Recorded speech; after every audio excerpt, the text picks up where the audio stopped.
আমার এখানে যে দুটি জাত দেখতে পাচ্ছেন আপনারা, এই দুটির মধ্যে একটি হচ্ছে পাকিস্তানি আর একটি হচ্ছে থাই। তো এখানে যে সাদা তিনটা আপনারা লক্ষ্য করছেন এটা হচ্ছে পাকিস্তানি, আর এখানে যে লাল তিনটা আপনারা ফলো করছেন সেটা হচ্ছে থাই।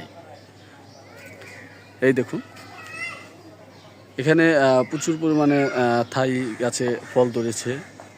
বর্তমানে বাংলাদেশে এই থাই জাতটি 1 নম্বরে আমরা মনে করছি। আর এখানে যে দেখতে পাচ্ছেন এটা হচ্ছে পাকিস্তানি। এই পাকিস্তানি জাতটা খুবই বড় হয়, ভালো একটি জাত এটা।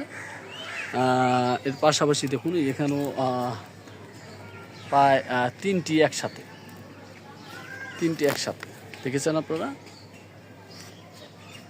এখানেও আসতে শুরু করেছে, এখানে আবার ফুল আসতেছে, নতুন নতুন কুশি বের হচ্ছে দেখুন।